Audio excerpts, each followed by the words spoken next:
Muitos cristãos, inocentemente, aderem a práticas religiosas sem ao menos se atentarem que, na realidade, repetem alguns dos mesmos atos e rituais de culturas pagãs passadas.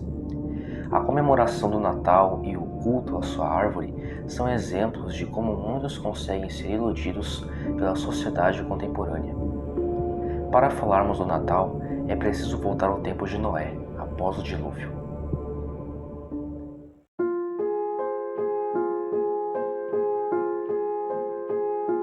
Após o dilúvio, um dos filhos de Noé, Cã, o viu dormindo, embriagado e nu.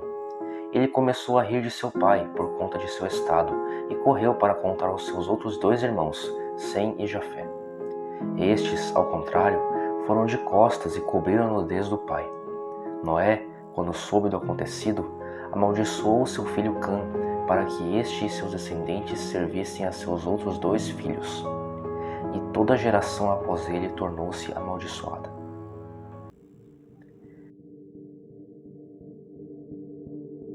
Cã teve um filho, Cuxi, que casou-se com Semíramis.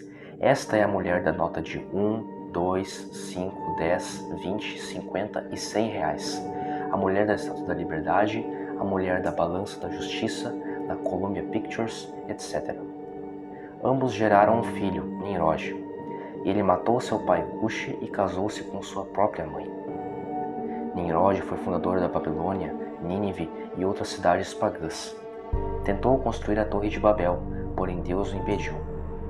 Tempos mais tarde, seu tio-avô Sem o matou, pois ele estava se opondo fortemente contra Deus. Semíramis, sua mãe e esposa, alastrou a mentira de que ele não havia morrido, e sim que havia ido para o céu, pois ele se dizia Deus, o Deus Sol. Semíramis engravidou e dizia que seu futuro filho era um presente dos deuses, que era a reencarnação de Nimrod. Todavia, na verdade, era fruto de uma traição, pois seu marido e filho já havia morrido.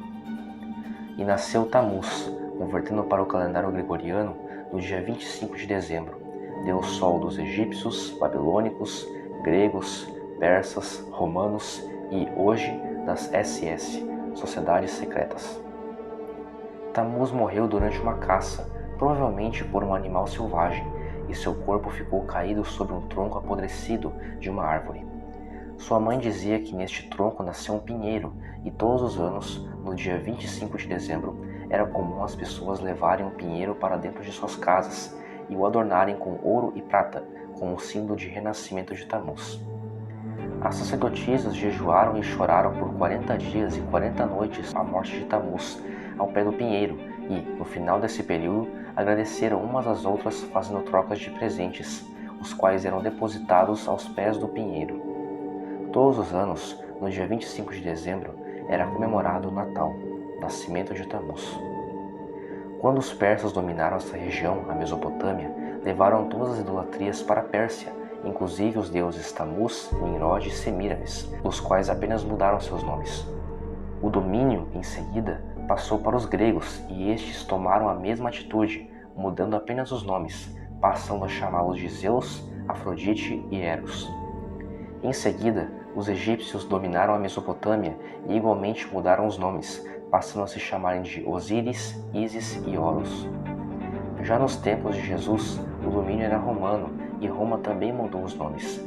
Passaram a se chamar apenas Vênus e Cupido, caindo a figura do pai, Nimrod. Porém, o pior ainda estava por vir.